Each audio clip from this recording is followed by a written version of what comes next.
Present generation లో టాలీవుడ్ లో ఒకే compound నుండి వచ్చిన ఇద్దరు స్టార్ హీరోస్ ఉన్నారు. వాళ్ళే stylish star Allu Arjun, mega power star Ram Charan. వీళ్ళిద్దరూ బామర్దులు. దాదాపు ఇద్దరు ఒకే ఏజ్ వాళ్ళు కావడంతో ఇద్దరికి చనువెక్కువ. ఏ పని చేసినా ఇద్దరు కలిసి చేస్తుండేవాళ్ళు. పైగా ఇద్దరిని ప్రతి ఫంక్షన్ లో కృష్ణార్జున్లు అని పిలిచేవాళ్ళు.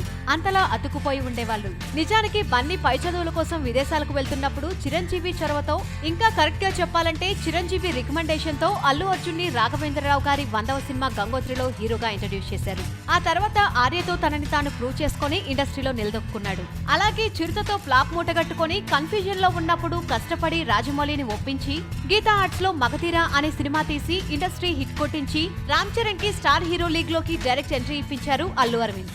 ఇలా ఒకరి తండ్రి మరొకరికి లైఫ్ ఇచ్చారు. అది వాళ్ళ మధ్య ఉన్న అనుబంధం, అండర్స్టాండింగ్.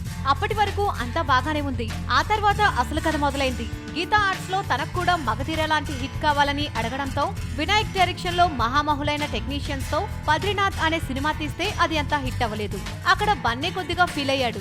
ఆయన తర్వాత సర్దుకున్నాడు. అక్కడి నుండి ఇద్దరు సినిమాలు ఎంచుకునే పద్ధతి మారిపోయింది. మెల్లిగా అల్లు అర్జున్ అన్ని రకాల సినిమాలు చేస్తూ కేరళలో మాస్ ఫ్యాన్ బేస్ ఏర్పరచుకోవడంతో రామ్ చరణ్ కి కొద్దిగా ఒత్తిడి ఎక్కువైంది. పైగా చెర్రీ ఓన్లీ మాస్ హీరోగా మిగిలిపోవాల్సిన పరిస్థితి వచ్చింది. పైగా గీతా ఆర్ట్స్ అన్ని కథలు ముందు అల్లు అర్జున్ వినడం కూడా చెర్రీకి ఇబ్బందిగా మారింది. దాంతో తన సినిమాల చూసింగ్ లో చిరు సలహాలు పాటించడం మొదలు పెట్టాడు. పైగా పవన్ కళ్యాణ్ విషయంలో కూడా ఇద్దరి అభిప్రాయాలు వేరుగా ఉన్నాయి. అలా కూడా ఇద్దరి మధ్య దూరం పెరిగింది. అప్పటి నుండే మొక్కుబడి పలకరింపులు, ఆర్టిఫిషియల్ స్మైల్స్ మొదలయ్యాయి. మాట్లాడి సెటిల్ చేసుకోవడానికి ఇద్దరు స్టార్స్. అందుకే ఎవరూ ఏమీ చెప్పలేని పరిస్థితి. ఇక ఆ టైంలో చెర్రీవి అన్ని రాంగ్ సెలెక్షన్స్ అయ్యి ఫ్లాప్ హీరోగా మిగిలిపోయాడు. అదే టైంలో అల్లు అర్జున్ తన నాన్న అల్లు అరవింద్ జడ్జిమెంట్ తో గీతా ఆర్ట్స్ భాగస్వామ్యంలో సినిమాలు తీసి హిట్లతో దూసుకుపోయాడు. అప్పటికే ఇద్దరికి పెళ్లిళ్లైపోవడంతో డిఫరెన్సెస్ తొలగించుకునే సమయం లేకుండా పోయింది. పైగా ఇద్దరు నటించిన ఎవడులో రామ్ చరణ్ కంటే అల్లు అర్జున్ కి మార్కులు ఎక్కువ పడడం కూడా ఒక చిన్న ప్రాబ్లం అయింది. ఇక ఇదే విషయం బయటకు పొక్కింది.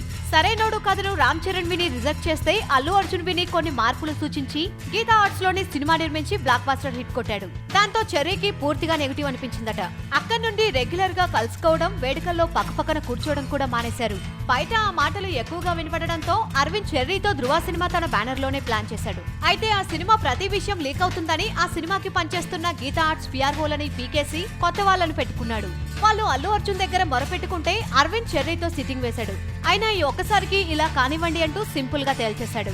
దాంతో అల్లు అర్జున్ కి కూడా పూర్తిగా నెగిటివ్ అయింది. ఆ తర్వాత చిరంజీవి 150వ సినిమా గురించి ఏర్పాటు చేసిన ఒక వేడుకలో అల్లు అర్జున్ చిరంజీవి గురించి చాలా సేపు మాట్లాడి మైక్ ఇచ్చేసి వెళ్లిపోతూ వెనక్కి వచ్చి ధృవ ఫస్ట్ లుక్ సూపర్ అని చరణ్ ని చూస్తూ చెప్పాడు. గీతా ఆర్ట్స్ లో జరుగుతున్న ఒక సినిమా ఫస్ట్ లుక్ రిలీజ్ అయితే చాలా కాలం తర్వాత పబ్లిక్ ఫంక్షన్ లో చెప్పడం మినహా పర్సనల్ గా ఏమాత్రం రిలేషన్ మెయింటైన్ చేయకపోవడం విచిత్రంగా అనిపించింది. చెర్రీ బన్నీ ఇద్దరిలో ఎవరి సినిమా హిట్ అయినా మరొకరు కంగ్రాట్స్ చెప్పుకోవడం ఆనవాయితీ. అయితే సరైనోడికి రామ్ చరణ్ కామ్ గా ఉంటే ధృవకి అల్లు అర్జున్ కామ్ గా ఉన్నాడు. పైగా ధృవ సెట్ కి ఒకసారి వెళ్ళాడు బన్నీ. ఒకరంటే ఒకరికి ఈ రేంజ్ లో దూరం పెరిగింది. అయితే అల్లు అరవింద్ గాని చిరంజీవి గాని కల్పించుకొని సర్ది చెప్పడానికి వాళ్ళు చిన్నపిల్లలు కాదు, పెద్ద స్టార్స్. చిన్నప్పటి నుండి డాన్స్ లో ఇద్దరు పోటీ పడేవారు. అప్పుడు వాళ్ళని చూసి మురిసిపోయిన పెద్దవాళ్ళు ఇప్పుడు కంగారు పడే పరిస్థితి. ఈ విషయంలో ప్రత్యేకించి ఒక్కరిదే తప్పు అని చెప్పడానికి వీల్లేదు. ఇద్దరు తలో మెట్టు దిగి వచ్చి తమ పూర్వపు అనుబంధం అందరికీ తెలిసేలా చేయాలి. అంతేకాని పైకి ఏం లేదంటూ లోపల నలిగిపోవటం కరెక్ట్ కాదు అంటున్నారు ఇద్దరికి ఉమ్మడిగా ఉన్న అభిమానులు. హీరోల మధ్య ఆరోగ్యకరమైన పోటీ ఉండాలి కానీ మిగతా తరహా పోటీలు మంచివి కావు. అర్థం చేసుకుని అపార్థాలు తొలగించుకుంటే మంచిదని అభిమానుల ఆకాంక్ష.